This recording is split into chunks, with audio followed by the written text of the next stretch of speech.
Hello everybody, and welcome back to the Kimi ga Nozomu Eien discussion series. Today, we're going to be talking about Hayase Mitsuki's chapter 3.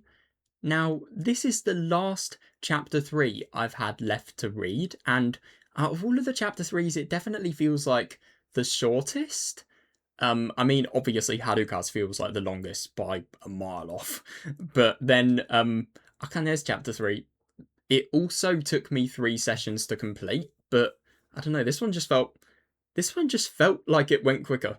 I don't know if that was just me or if it was objectively shorter. But yeah, I think the story had a lot of good points, and if I'm going to be honest, a lot of points that I think for anybody who really cares about this story are these points are actually quite essential for the overall experience. But I won't deny, I also think there were some points that were quite flawed, and I will definitely mention them when we get into it. So, yeah, let's do this. So, the first thing I need to mention is the difference this chapter 3 has to all of the other ones, in the sense that, firstly, it begins before Haruka's even discharged. I mean, I get that she's very close to her discharge day when it begins, but it's still before. And it's just so much earlier in time than the other two. Really wasn't expecting that, if I'm going to be honest. And also I think it's worth mentioning that about the moving in, the fact that basically the second Takayuki decides to get over Haruka and decides to prioritize Mitsuki, which fair enough. The second that happens, there's talk about moving in, and they're genuinely serious about doing it. And I suppose Mitsuki did always want to move in with Takayuki, especially considering that she cares about him so much. And they were kind of in a similar state to moving in when Mitsuki would stay around Takayuki's for lots of time. But obviously they've not really made that step of actually getting somewhere to live together. And yeah, it's just honestly surprising how fast it happens. Maybe if you guys remember when Hayase's dad was saying that they need to take, I don't know, like for example, big steps in their relationship, like moving into a new apartment more seriously than they were. Maybe you could think that it kind of links to this. Maybe you could link to the idea that they are doing this too quickly, but I don't know. I mean, I think it's reasonable that they would, and I think a lot was leading up to it. So it does kind of make sense why they would want to. But anyway, about the moving in stuff as well, it was quite surprising when Mitsuki was kind of showing traits similar to what Takayuki was showing in chapter 2. Now, I will explain this. It does sound a bit wild when I don't really explain the context behind what I mean, but it's just this evading responsibility. Um, I mean, Mitsuki was just thinking of doing something so big and so influential in their life together without even having their parents approve of them, because I suppose she was ultimately just really scared of what would happen if they didn't, and if they didn't approve of it, and also I suppose she just didn't really want to face it. And I mean, Takayuki, if he hadn't have gotten over Haruka, maybe he would have run away as well. Who knows? But yeah, it was really good for Takayuki to decide against what Mitsuki was doing. And if I'm going to be honest, I don't think they couldn't have had what they got. I mean, for example, I don't know, in the end of Mitsuki's route, they couldn't have had that if it wasn't for Takayuki just showing that initiative. And yeah, I think while we're here now, let's talk a little bit about Shinji. Shinji is the last person I expected to see developed in this route, and I actually really like that scene with Shinji and Haruka, and it was really quite odd because all of these people ultimately, it must be so horrible to see the people that you have grown up with just totally separated, but ultimately they're all going to live their separate lives in hope that maybe they can put the past aside them one day and just in general get together again, have fun like they used to. Even though obviously it won't be the same. But yeah, it's just really quite cool to see Shinji's regret, and it was a really weird parallel that was presented in this as well. Kind of a parallel between Shinji and Takayuki in a way. I mean, like, obviously Shinji would be Takayuki, but way less extreme. But in the future, it would kind of be like he wouldn't be able to get over everything that's going on with. Well, he wouldn't be able to get over the fact that the friend group's kind of fallen apart, so he would just constantly see Haruka and he wouldn't really move on. And it's interesting that Haruka is just really against that, and yeah, it's kind of Takayuki and Mitsuki have obviously cut their ties with Haruka, and now it's Shinji's turn, and it's just it was surprising to see all of that, if I'm going to be honest. I mean, it's just it just feels really quite cruel that they all have to cut their ties together, really. But ultimately, it does make sense considering how difficult everything has been, especially in Mitsuki's route, and especially how much Haruka has been hurt. Yeah. On that subject, let's talk about one of the flaws of this chapter. Haruka.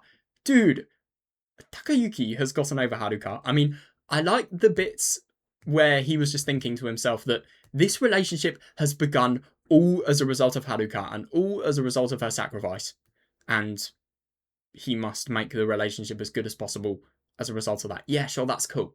But why is there so little about Haruka? I mean, there's nothing about. I mean, okay, I suppose obviously Mitsuki had her relationship to worry about, sure, but why is there nothing about the guilt she must have had in that really awful situation where she literally just made it so that Haruka, well, she fell off her bed, she hit her because she was just really, really angry. She basically completely lost their friendship. I mean, why is there nothing on that? Yeah, that's something that I didn't really like about this chapter, and I think could have been elaborated more. I suppose another thing that's cool about this chapter, on the side note, is the leaving of Sky Temple that Takayuki does. Because in the other chapters, obviously he leaves Sky Temple, but there's not really much about, I don't know, just how valued he is in the company, how much people respect him, and yeah, the fact that it's an end of an era. And I just kind of, I mean, it's just the definition of a side scene, not really the most important scene, but I just think it was really nice to see just that last day where people were literally celebrating um on Takayuki's last day. I mean, they're not celebrating because he's leaving, but they're celebrating because of all he's contributed to the company ultimately.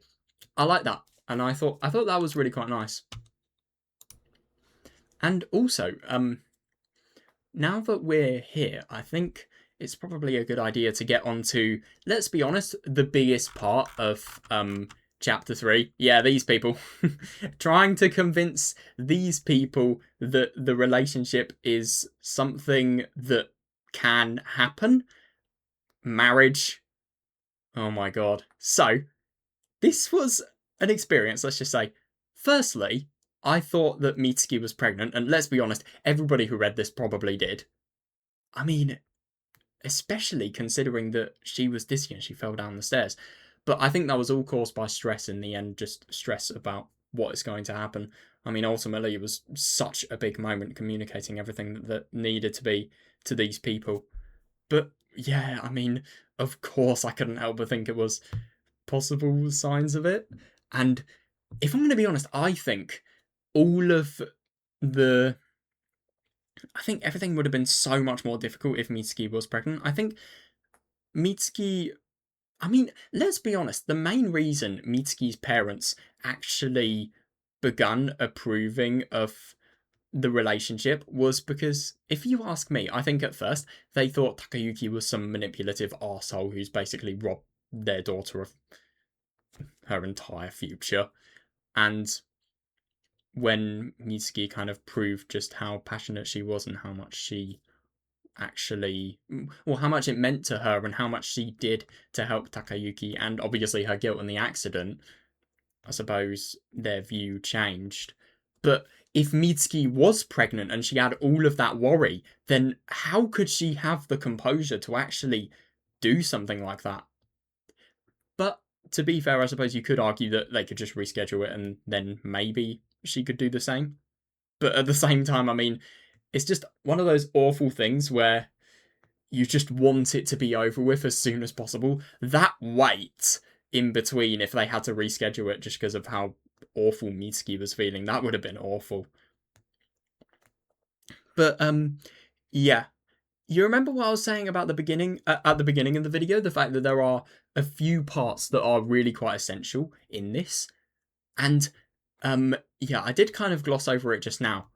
Mitsuki's involvement in the accident, and Mitsuki, the reason Mitsuki wanted that ring as well, and the irony behind it when you realise just how wrong everything went. She wanted that ring because, I don't know, just indulge in love and then have one dream come true and, I don't know, have something happen to her before it happens to Haruka. And then it's all over, and then she will swear that after she's gotten that ring, she'll put aside all of her feelings for Takayuki and she'll just get her life back together really and get into well not really get it back together, but get it back to how it was before.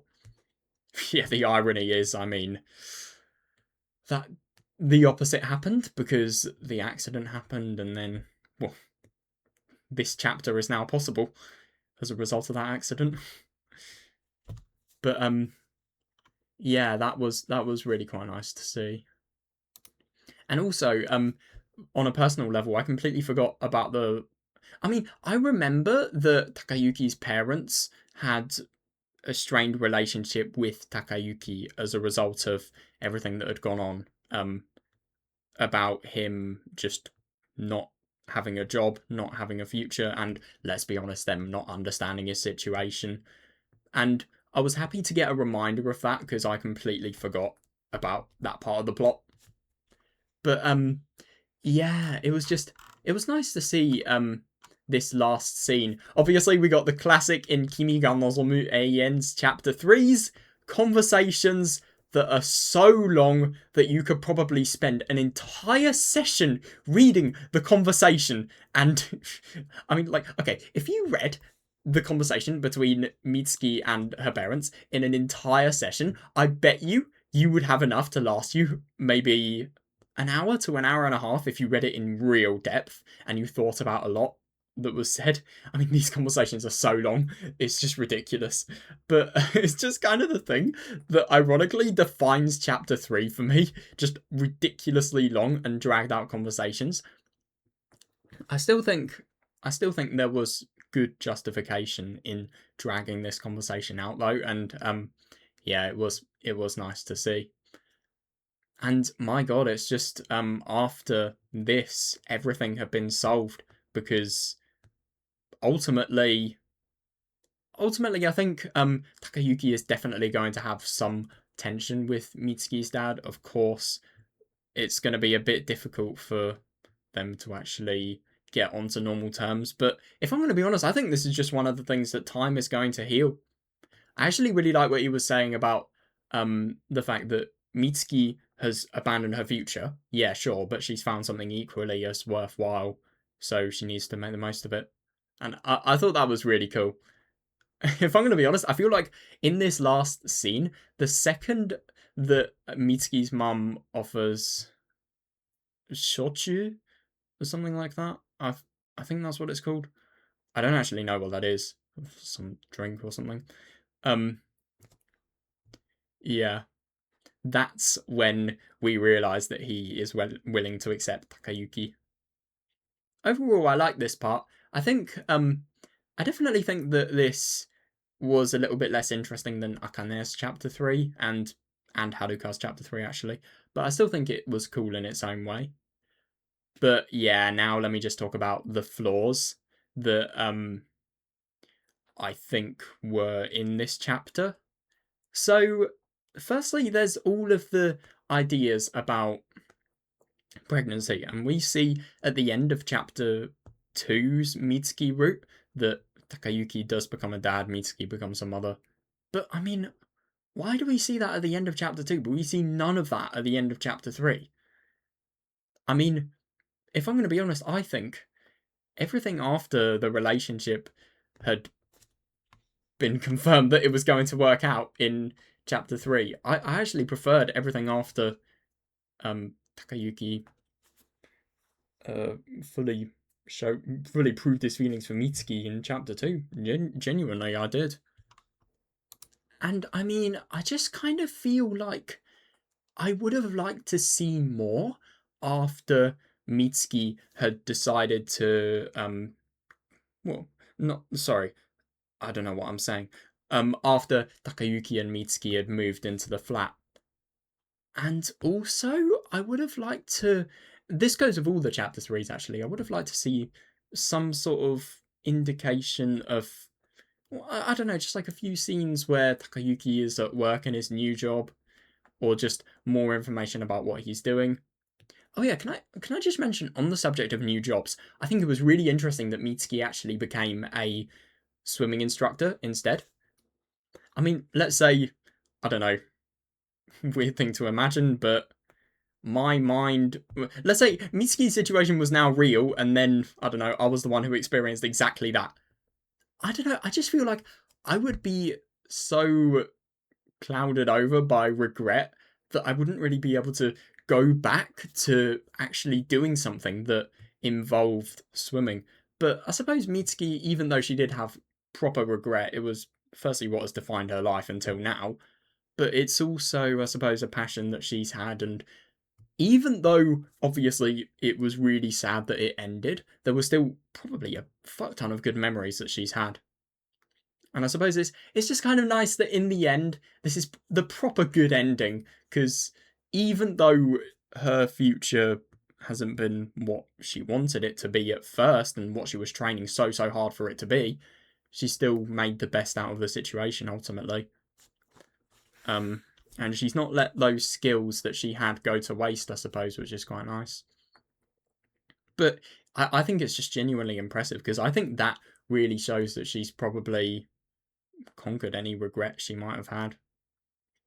And can I just mention, when seeing Mitsuki's passion and seeing just how much she has cared from Takayuki from her own mouth, seeing those scenes really just let me remember how horrible chapter 2 can be to her. I mean, okay, I think the best example is Ayu's route. Look at how much of a fucking asshole Ayu is to Takayuki. Takayuki, did I really just say that? To Mitsuki. I mean, so Mitsuki has done all of this stuff for Takayuki, and then Takayuki just moves in with a new person, completely betraying her, and obviously all of the stuff with Haruka had happened. And then that new person is so unbelievably rude to her and just completely forces anything that, well, any kind of indication of her existence out of Takayuki's house, out of his life. I mean, can you imagine how awful that must be? If I'm going to be honest, I really do wonder, in some sort of chapter threes where Mitsuki is hurt the most, I wonder if she. I know this is kind of awful thing to contemplate, but I genuinely would wonder if she would kill herself. Like, it's just because it's so fucking hard. And I think one of the reasons she's able to kind of accept the fact that she's done all of this swimming is, well, sorry, accept her past and, I don't know, for example, be a swimming instructor, is just because um she's been able to overcome everything really. But in a lot of other cases she wouldn't be able to overcome her emotions because, well, she'd just have more grief and she'd have more, well, I don't know, she'd just have more reason to have her life ruined ultimately. Yeah, it's just, I think seeing this conversation here with her parents was just, it was just a real shocker for me. I don't know if anybody else thought that, but yeah. I know this is kind of a horrible thing to say, but I think the endings where Mitsuki is hurt the most are probably, obviously, Mitsuki bad ending. Obviously, that's just number one. But then I think I use route, and then maybe Homeda's bad ending. I don't know. It is interesting that it's possible for her to get into a relationship with Shinji, but that's ultimately because she's been betrayed so much. That's why that ever had potential to begin. Anyway, I think that's everything I wanted to discuss surrounding the Mitsuki chapter 3. Next, we have got obviously the Kanashimi wa Kaze no Yoni side story, but we've also got the Kimi Nozo chapter 1. Did I really? Dude, I'm so used to typing Kimi Nozo instead of Kimi ga Nozomu Eien or Kimi ga Nozomu. I just instinctively said it just then. But yeah, I've got the Kimi ga Nozomu chapter 1s left. I'm thinking of doing it in this order. So we're firstly gonna I'm just gonna skip through Haruka's chapter 3 because I've already read it in the enhanced edition. Enhanced edition, I know. Yeah, because there's 8 scenes now apparently, so I'll just reread the content I haven't read, and then we're gonna do Homeda's chapter 3 because it's the most in chapter 3. I meant chapter 1 because it's the most interesting if you ask me. Then I'm gonna do Akane's chapter 3 because it's the second most interesting. No, actually, no, I think Mitsuki's the second. No, actually, I think. Oh my god, you can tell how much I've thought about this. I think Mitsuki's probably going to be the most interesting. Homeda's maybe the second, and then Akane's the third. But they're all really interesting, so it's kind of hard to decide. Especially Akane. How is it fucking possible for them to get into a relationship in chapter 1? I really do wonder. But, yeah.